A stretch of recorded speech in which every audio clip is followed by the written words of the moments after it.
اعوذ باللہ من الشیطان الرجیم بسم اللہ الرحمن الرحیم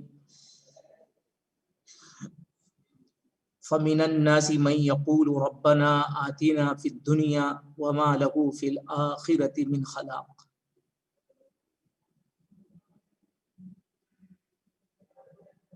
ومنهم من يقول ربنا آتنا في الدنيا حسنة وفي الآخرة حسنة وقنا عذاب النار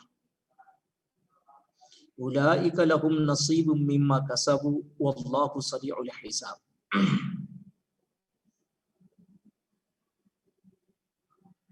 اس سے قبل آیات میں عرفات کا، مشعر حرام یعنی مزدلفہ کا اور وہاں کے مخصوص اعمال کا تذکرہ تھا۔ بطور خاص وہاں اللہ کے ذکر کی تلقین کی گئی، اور ادھر اس کے بعد کی جو آیات ہیں اس میں مینا کا اور وہاں کے اعمال کا تذکرہ ہے، اور درمیان میں یہ آیات جو ابھی میں نے آپ کے سامنے تلاوت کی ہیں یہ سمجھیے کہ بطور جملہ معترضہ کی ہے۔ یہ اللہ کا ذکر کرنے والے جو لوگ ہیں ان کی دو قسمیں یہاں بیان کی گئی ہیں، اسی لیے فمن الناس یہ فا تفصیل کا ہے کہ جو اللہ کے ذکر کی تلقین کی گئی ہے، بار بار کہا گیا ہے فاذکروا اللہ عند المشعر الحرام واذکروہ کما ھداکم وفاذکروا اللہ کذکرکم آباءکم او اشد ذکرا۔ تو یہ جو اللہ کا ذکر کر رہے ہیں ان مبارک مقامات پر، یہاں آ کر لوگوں کی دو قسمیں ہو جاتی ہیں، یعنی وہ حجاج جو حج کے لیے جا رہے ہیں وہ دو طرح کے ہیں۔ ایک تو وہ ہیں جو یہاں آ کر بھی اللہ کو یاد نہیں کر رہے ہیں، یہاں آنے کے بعد بھی ان پر آخرت کا ذہول ہے، صرف ان کو دنیا یاد ہے اور وہ اللہ سے صرف دنیا کی طلب کر رہے ہیں۔ اور حاجیوں کی ایک قسم وہ ہے جن کو آخرت کا پورا استحضار ہے اور وہ ان مقدس مقامات پر اپنے رب سے حسنہ کی طلب کر رہے ہیں، اے اللہ ہمیں دنیا میں بھی حسنہ عطا فرما، ہمیں آخرت میں بھی حسنہ عطا فرما۔ تو ایسے جو لوگ ہیں، ایسے جو حاجی ہیں، ان کو بشارت سنائی جا رہی ہے، اور وہ جو یہاں آنے کے بعد بھی صرف دنیا کی رٹ لگائے ہوئے ہیں ان کو محرومی کی خبر سنائی جا رہی ہے۔ فرمایا جاتا ہے فمین الناس، تو لوگوں میں سے کچھ وہ ہیں من یقول جو یوں کہتے ہیں ربنا آتنا فی الدنیا، اے ہمارے رب ہمیں دنیا میں ہی عطا فرما، وما لہ فی الآخرۃ من خلاق، ایسے جو لوگ ہیں آخرت میں ان کا کوئی حصہ نہیں ہے، ان کو کوئی اجر و ثواب نہیں ہے۔ تو معلوم یہ ہوا کہ حج کی اس مقدس عبادت میں جب بندہ پہنچے تو اس کو اللہ کا تذکرہ کرنا چاہیے، اللہ کا ذکر کرنا چاہیے، آخرت کا استحضار ہونا چاہیے۔ ایسا نہ ہو کہ وہاں پہنچنے کے بعد بھی صرف وہ دنیا کرتا رہے۔ اگر وہ ایسا کرتا ہے تو یہ اس کے لیے بہت محرومی کی بات ہے۔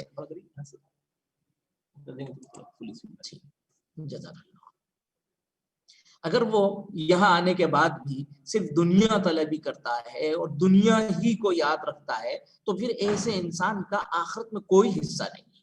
معلوم یہ ہوا کہ حج میں جانے کے بعد اس کو پر اللہ کا غلبہ ہونا چاہیے۔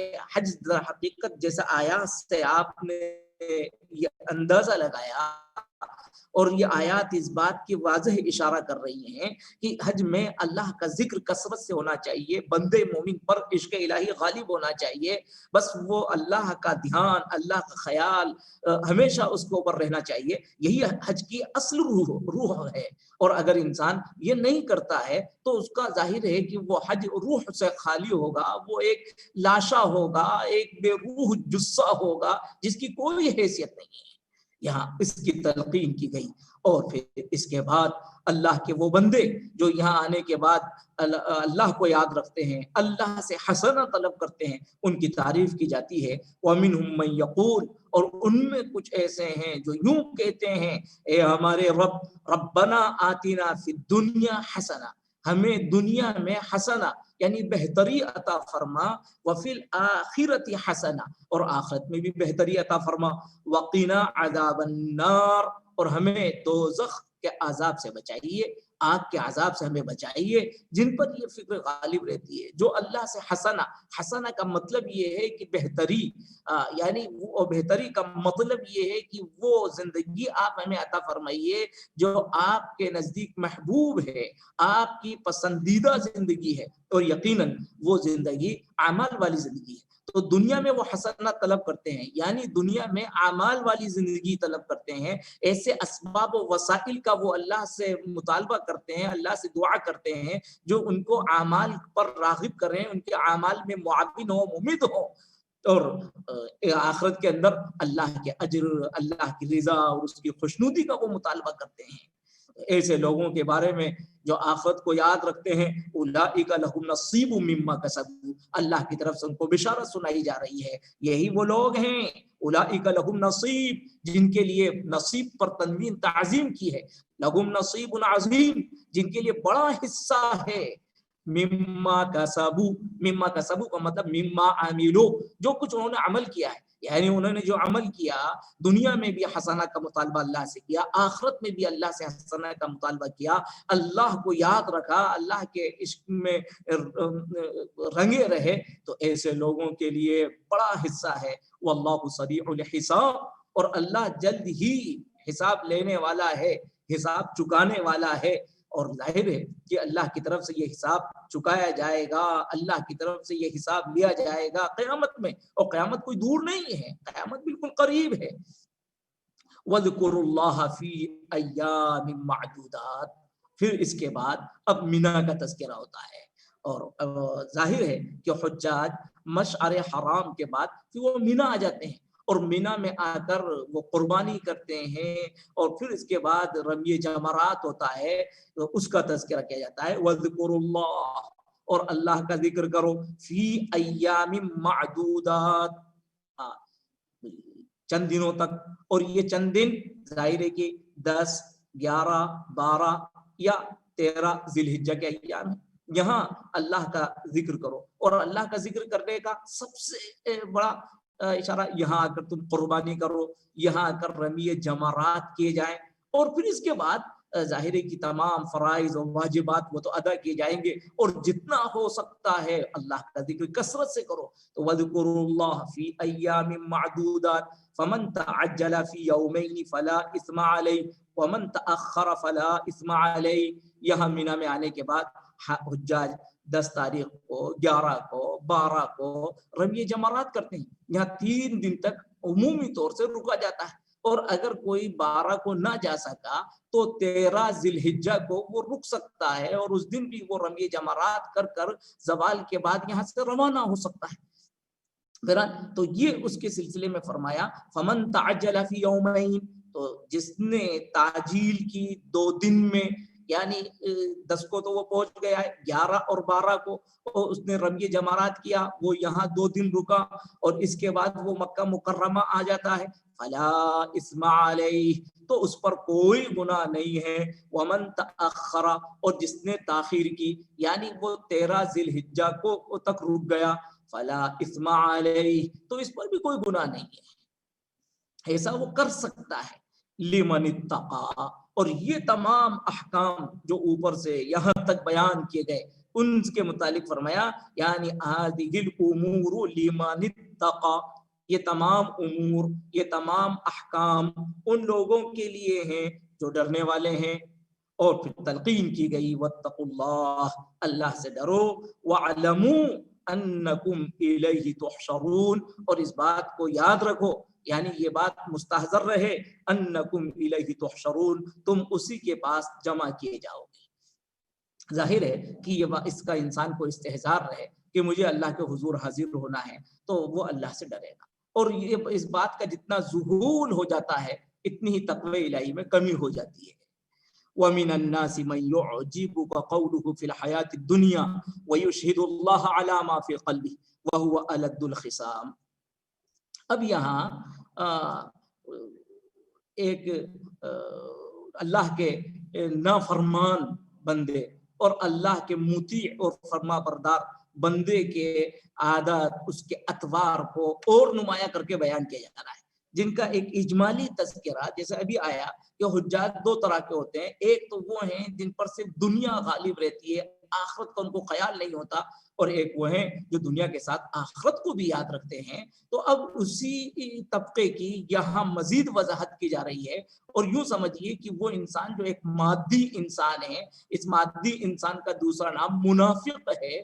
تو ایسا مادی انسان اور ایسا منافق، اس کی عادت کیا ہوتی ہے، اس کا مزاج کیا ہوتا ہے، اس کے اخلاق، اس کا کردار کیا ہوتا ہے، اس کو ان آیات کے اندر نمایاں کیا گیا۔ اور وہ اللہ کا بندہ جو اپنی پوری زندگی کو اللہ کی رضا و خوشنودی کے لیے لگاتا ہے، اس کا مزاج کیا ہوتا ہے وہ بھی یہاں بیان کیا گیا ہے۔ سب سے پہلے اس انسان کا کردار بیان کیا جاتا ہے جو منافق ہے۔ اگرچہ ان آیات کے پس منظر میں ایک شخص جو حضرت رسول پاک صلی اللہ علیہ وسلم کے زمانے میں تھا، اخنس بن شریق، وہ واقعتاً ان آیتوں کے بالکل عین مطابق تھا۔ وہ اسی طرح کی شرارتیں کرتا تھا، اس کا ایسا ہی بد مزاج اور بد کرداری تھی جس کو قرآن کی آیت میں بیان کیا گیا ہے۔ لیکن یہ آیتیں اخنس بن شریق کے ساتھ ہی خاص نہیں ہیں، بلکہ اس کے مزاج کے جتنے بھی حامل ہیں اور اس کے رنگ میں جتنے بھی رنگے ہوئے لوگ ہوں گے قیامت تک، ان سب کی یہ آیت کریمہ ترجمانی کرتی ہے اور ان کے مزاج کو بتلاتی ہے۔ فرمایا وَمِنَ النَّاسِ، اور لوگوں میں سے کچھ ایسے ہیں، مَن يُعْجِبُكَ قَوْلُهُ فِي الْحَيَاةِ الدُّنْيَا، ان کی گفتگو فی الحیات الدنیا، دنیا کی زندگی کے متعلق ان کی گفتگو آپ کو اچھی معلوم ہوتی ہے، مزیدار لگتی ہے۔ وَيُشْهِدُ اللَّهَ عَلَى مَا فِي قَلْبِهِ، اور وہ اللہ کو گواہ بناتا ہے، عَلَى مَا فِي قَلْبِهِ، جو کچھ اس کے دل میں ہے، یعنی وہ اللہ کی قسم کھاتا ہے اور اپنے دل کے اوپر اللہ کو گواہ بناتا ہے کہ میں مخلص ہوں، اپنے اخلاص کی قسم کھاتا ہے۔ وَهُوَ أَلَدُّ الْخِصَامِ، حالانکہ وہ انتہائی جھگڑالو ہے۔ تو یہ وہ طبقہ ہے، اور واقعتاً ایسا طبقہ جو صرف خالص مادی ہوتا ہے، جس کے پیش نظر صرف دنیا کی حصول یابیاں ہوتی ہیں، تو اس کا کردار یہ ہوتا ہے، وہ بڑی شیریں گفتگو کرتا ہے، اور وہ جس کو عام زبان میں کہا جاتا ہے چکنی چپڑی باتیں وہ کرتا ہے، اور ہر بس لوگوں کو خوش کرنا چاہتا ہے۔ اور ایسا انسان جب ظاہر ہے کہ اس کے پاس اچھا کردار نہیں ہوتا، اس کے پاس اس کا کردار کمزور ہوتا ہے، تو وہ اپنے اس گرتے ہوئے کردار کو بحال کرنے کے لیے جھوٹی قسموں کا سہارا لیتا ہے۔ لوگوں میں، سماج میں، معاشرے میں اس کی بات پر، اس کے کردار پر کوئی انگلی نہ اٹھائی جائے، اس کے لیے وہ جھوٹی قسمیں بے دریغ کھاتا ہے۔ تو یہ ان کا مزاج ہوتا ہے۔ قرآن مجید نے اس کو ذکر کیا کہ اخنس بن شریق نام کا جو شخص تھا، یہ بڑا فصیح اللسان تھا، یہ حضرت رسول پاک صلی اللہ علیہ وسلم کی مجلس میں بھی حاضر ہوتا تھا اور بڑی چرب زبانی سے شیریں گفتگو کیا کرتا تھا، لوگ اس کی باتوں سے متاثر ہوتے تھے ظاہری طور سے۔ قرآن مجید نے اس سے پردہ اٹھایا کہ یہ اور اس جیسے لوگوں سے متاثر ہونے کی ضرورت نہیں ہے، یہ تو انتہائی جھگڑالو اور فسادی انسان ہے۔ اور اس کا کردار یہ تھا کہ جب وہ مجلس رسول سے جاتا تو پھر مدینے کے اندر وہ فساد برپا کرنے کی کوشش کرتا اور لوگوں کو ایمانی اور دینی نقصان کے ساتھ مادی نقصان پہنچانے کے ہمیشہ در پہ رہتا تھا، تاکہ ایسے جو لوگ ہوتے ہیں ان کی اس بد کرداری کو اللہ پسند نہیں کرتا ہے۔ اور جب کبھی اگر ان کو کوئی نصیحت کی جاتی ہے ایسے بد کردار لوگوں کو، اور کہا جاتا ہے خوف خدا کھائیے اور یہ حرکتیں چھوڑ دیجئے، تو وہ اپنی جاہلی نخوت میں آ جاتے ہیں، اپنے گناہوں کی آلودگی کی وجہ سے ان کے تیور چڑھ جاتے ہیں، اور ایسے لوگوں کو قرآن وعید سناتا ہے کہ فحسبہ جہنم، ان کے لیے جہنم کافی ہے۔ ایسے لوگوں کا ٹھکانہ وہ جہنم ہے۔ دنیا میں وہ یوں سمجھتے ہیں کہ ہمیں اپنے اس کردار کی وجہ سے ہو سکتا ہے ان کو دنیا کی کچھ نعمتیں مل جائیں، وہ دنیا میں کچھ ٹھاٹ بات کرنے لگیں، لوگوں کو دھوکہ دے کر وہ کچھ لطف اٹھانے لگیں، لیکن یہ لطف ان کا دائمی نہیں ہے، ان کا دائمی ٹھکانہ جہنم ہے۔ اتنی وعید قرآن سناتا ہے۔ تو کہا کہ وہ لوگ جو بد کردار ہوتے ہیں، وَمِنَ النَّاسِ مَن يُعْجِبُكَ قَوْلُهُ فِي الْحَيَاةِ الدُّنْيَا وَيُشْهِدُ اللَّهَ عَلَى مَا فِي قَلْبِهِ وَهُوَ أَلَدُّ الْخِصَامِ وَإِذَا تَوَلَّى، اور جب وہ واپس ہوتا ہے یعنی مجلس رسول سے واپس جاتا ہے سعی فی الارض، تو وہ کوشش کرتا ہے زمین میں. اور ظاہر ہے کہ جس پس منظر میں بات کہی جا رہی ہے زمین سے مراد یعنی مدینہ منورہ میں وہ کوشش کرتا ہے لیفسد فیہا کہ وہاں فساد برپا کرے، ویہلک الحرث والنسل اور کھیتی کو اور چوپاؤں کو نقصان پہنچائے، ان کو برباد کرے. واللہ لا يحب الفساد، اللہ فساد کو پسند نہیں فرماتا. یعنی واقعتاً ایسے جو لوگ ہوتے ہیں ان کا مزاج یہی ہوتا ہے، بس دل میں وہ زبان سے تو آپ سے میٹھی میٹھی باتیں کریں گے لیکن وہ آپ کے دشمن ہوں گے اور آپ سے نفرت کریں گے. جب کبھی وہ آپ کے گھر سے گزریں گے اور وہ اپنے بغض اور حسد کی بھڑاس نکالنا ہوگا تو نہیں تو کم سے کم وہ اس طرح سے نکالیں گے، دوسری چیز سے نکالیں گے. کسی کا بچہ، کسی مسلمان کا بچہ کھڑا ہوا ہے، کسی مومن اور صاحب ایمان کا کوئی سامان رکھا ہوا ہے تو کبھی بچے کا کان اینٹ دیا گیا، کبھی معلوم ہوا کوئی جانور ہے تو اس کو لات مار دی گئی، اور کبھی اس کے گھر کے دروازے کو دھکا دے دیا گیا، کسی نہ کسی طریقے سے اس کو نقصان پہنچے. یہ ان لوگوں کا مزاج ہوتا ہے جو فسادی ہوتے ہیں، جن کے دلوں کے اندر نفاق پروان چڑھتا ہے. وہ اس طرح کی ناشائستہ حرکتیں کرتے ہیں اور نقصان پہنچانا چاہتے ہیں. اللہ کہتا ہے کہ ایسے لوگوں کو وہ پسند نہیں فرماتا، ان کی اس بد کرداری کو اللہ پسند نہیں کرتا. واللہ لا يحب الفساد وَإِذَا قِيلَ لَهُ اتَّقِ اللَّهِ، اور جب ان سے کہا جاتا ہے کہ اللہ سے ڈرو، اس طرح کی حرکتیں نہ کرو، تو اخذت العزت بالاثم. اخذت العزت، عزت کا مطلب نخوت، بس ان کو نخوت، اور کس چیز کی نخوت؟ گناہ کی نخوت ان کو لے لیتی ہے، یعنی وہ اپنی نخوت میں آ جاتے ہیں، غرور میں آ جاتے ہیں. تو ایک مفہوم تو اس کا یہ ہوا کہ بس سببیہ یہاں پر ہو اخذت العزت بالاثم، کہ وہ نخوت میں آ جاتے ہیں گناہ کی وجہ سے. اور یہاں با علی کے معنی بھی ہو سکتا ہے اخذته العزت بالاثم یعنی علی الاثم، اور ان کی نخوت ان کو گناہ پر آمادہ کر دیتی ہے اور وہ اپنی شرارتوں کو اور بڑھا دیتے ہیں. جتنا ان کو روکا جاتا ہے وہ مزید شرارتیں کرتے ہیں. تو ایسا جو طبقہ ہے فحسبہ جہنم، جہنم ان کے لیے کافی ہے. وَلَبِئْسَ الْمِہَادُ، اور وہ بہت ہی برا ٹھکانہ ہے. وَمِنَ النَّاسِ مَن يَشْرِي نَفْسَهُ ابْتِغَاءَ مَرْضَاتِ اللَّهِ وَاللَّهُ رَءُوفٌ بِالْعِبَادِ. لیکن وہ لوگ جن کے پیش نظر آخرت ہوتی ہے تو لوگوں میں سے کچھ ایسے بھی ہیں. وَمِنَ النَّاسِ مَن يَشْرِي نَفْسَهُ، شرع یشری کے معنی خریدنے کے بھی اور بیچنے کے بھی، یہاں فروخت کرنے کے. وَمَن يَشْرِي نَفْسَهُ، جو اپنے جان کو وہ فروخت کر دیتے ہیں، اس لیے ابتغاء مرضات اللہ، اللہ کی رضا و خوشنودی کے لیے، یعنی اپنی جان اللہ کی رضا و خوشنودی کے لیے وہ نچھاور کر دیتے ہیں. اور ان آیات کے پس منظر میں حضرت صہیب رومی کا واقعہ لکھا جاتا ہے کہ حضرت صہیب رومی جب مدینہ منورہ آنے لگے تو اس وقت میں مشرکین نے ان کو روک لیا، اور روکنے کے بعد پھر ان کو کہا کہ تم جا نہیں سکتے ہو.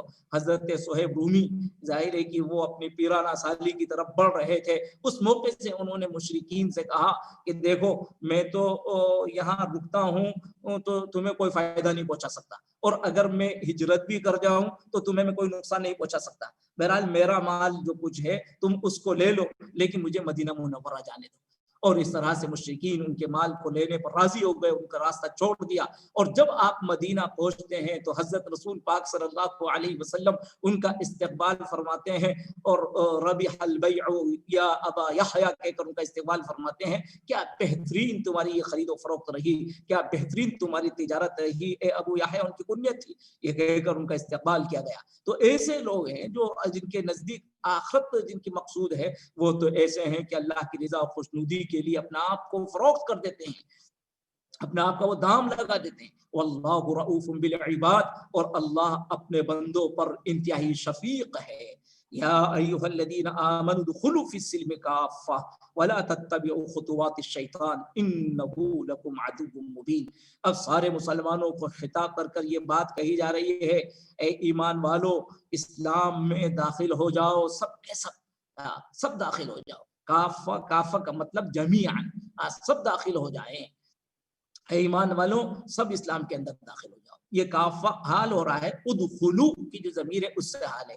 یہ سب اس میں توجہ ہو سکتی ہیں کہ یہ سلم کا سے بھی حال ہو سکتا ہے، ادخلو کی ضمیر سے بھی حال ہو سکتا ہے، اور ادخلو کی ضمیر اور سلم دونوں سے بھی یہ حال ہو سکتا ہے. یعنی پورے مسلمانوں سے مطالبہ ہے، ان سے مطالبہ ہے کہ ایمان والوں داخل ہو جاؤ پورے اسلام کے اندر. یعنی پورے اسلام کو اختیار کریں، سارے مسلمان اختیار کریں. یہ جامعیت کے ساتھ مسلمان سے مطالبہ کیا گیا. وَلَا تَتَّبِعُوا خُطُوَاتِ الشَّيْطَانِ، اور شیطان کے قدم بقدم نہ چلو، شیطان کی پیروی نہ کرو. إِنَّهُ لَكُمْ عَدُوٌّ مُبِينٌ، وہ تمہارا کھلا ہوا دشمن ہے. ان آیات کے پس منظر میں حضرت عبداللہ بن سلام کا بھی ایک واقعہ لکھا گیا ہے. وہ جن لوگوں نے مطالعہ کیا ہوگا ان کے سامنے ہوگا کہ حضرت عبداللہ بن سلام نے یہ چاہا کہ کیا اچھا ہو. وہ ظاہر ہے کہ عبداللہ بن سلام کا پس منظر آپ کو معلوم ہے، وہ یہودی طبقے سے تعلق رکھتے تھے. اللہ نے ان کو اسلام کی ہدایت عطا فرمائی، تو اس وقت ان کو یہ خیال ہوا کہ اچھا ہو کہ اسلامی تعلیمات پر بھی عمل ہو، اور حضرت موسیٰ علیہ السلام کی تعلیمات جو توریت کی تعلیمات ہیں ان پر بھی عمل ہو جائے. اور یہودیوں کے یہاں یوم السبت محترم تھا، اور اسلام کے اندر تو اس کا احترام بھی ہم کرتے رہیں، اور اسلام کے اندر کوئی اس کی بے احترامی ضروری نہیں ہے، لہٰذا اس میں کوئی قباحت نہیں ہے. اسلام کے اندر بھی اسلام کی تعلیمات پر بھی عمل ہوگا، اور توریت اسلام میں اونٹ کا گوشت کھانا کوئی فرض نہیں ہے، اور توریت کی تعلیمات میں اونٹ کا گوشت کھانا ممنوع ہے، تو دونوں پر عمل ہو جائے. اس طرح ان کے ذہن میں یہ خیال آیا. اس موقع سے بھی یہ ہدایات دی گئیں. ظاہر ہے کہ وہ ایک فرد نہیں، اس طرح کی جو جماعت تھی جن کے ذہن میں اس طرح کے سوالات تھے اور عزائم و ارادے تھے، قرآن نے ان سب کو مخاطب کر کے کہا اے ایمان والو اسلام میں پورے داخل ہو جاؤ. اب صرف اسلام پر، قرآن کی تعلیمات پر، محمد رسول اللہ کی تعلیمات پر ہی عمل ہوگا، اور آپ ہی کو اسوہ بنایا جائے گا. وَلَا تَتَّبِعُوا خُطُوَاتِ الشَّيْطَانِ، اور شیطان کے قدم بقدم نہ چلو. إِنَّهُ لَكُمْ عَدُوٌّ مُبِينٌ، وہ تمہارا کھلا ہوا دشمن ہے. فَإِن زَلَلْتُم مِّن بَعْدِ مَا جَاءَتْكُمُ الْبَيِّنَاتُ، زل یزل کے معنی وہ قدم کا پھسلنا. فَإِن زَلَلْتُم مِّن بَعْدِ مَا جَاءَتْكُمُ الْبَيِّنَاتُ، بینات کے واضح احکام کے آنے کے بعد اگر تم نے لغزش کی تو فَاعْلَمُوا، اس بات کو مستحضر رکھو، اس بات کو جانے رہو، ان اللہ عزیز حکیم، بے شک اللہ عزیز ہے، زبردست گرفت کرنے والا ہے، اور حکیم بھی ہے، اور اس کی گرفت وہ حکمت کے تحت آتی ہے. هل ينظرون إلا أن يأتيهم الله في ظلل من الغمام والملائكة وقضي الأمر وإلى الله ترجع الأمور. اور یا ترغیب دی گئی کہ شریعت پر عمل کرو. کیا شریعت پر اب عمل نہیں کرو گے تو کیا اس وقت عمل کرو گے جب تم پر عذاب کا تعزیہ آ جائے گا، جب تمہاری گرفت آ جائے گی اس وقت عمل کرو گے؟ کیا قیامت میں عمل کرو گے؟ هل ينظرون کا مطلب هل ينتظرون، کیا وہ انتظار کر رہے ہیں؟ یعنی اب تو عمل کرو، عمل نہ کرنا اس بات کی علامت ہے. کیا ان کو انتظار ہے اس بات کا؟ الا ان یاتیہم اللہ، یہ اللہ آئے، فی ظلل من الغمام والملائکۃ، اللہ آئے، والملائکۃ کا عطف اللہ پر، اللہ آئے اور فرشتے آئے، فی ظلل من الغمام، بادلوں کے سائبہ میں یا بادلوں کے سائبہ کے ساتھ، وقضی الامر، اور فیصلہ کر دیا جائے، فیصلہ ہو چکا ہو اللہ کی طرف سے، تمہاری تباہی کا فیصلہ ہو چکا ہو اور جہنم کا فیصلہ ہو چکا ہو. کیا اس کا انتظار ہے؟ یاد رکھو وَإِلَى اللَّهِ تُرْجَعُ الْأُمُورُ، تمام امور اللہ کی طرف لوٹائے جائیں گے، لہٰذا اس اللہ کی اطاعت کرو. بارک اللہ فیکم.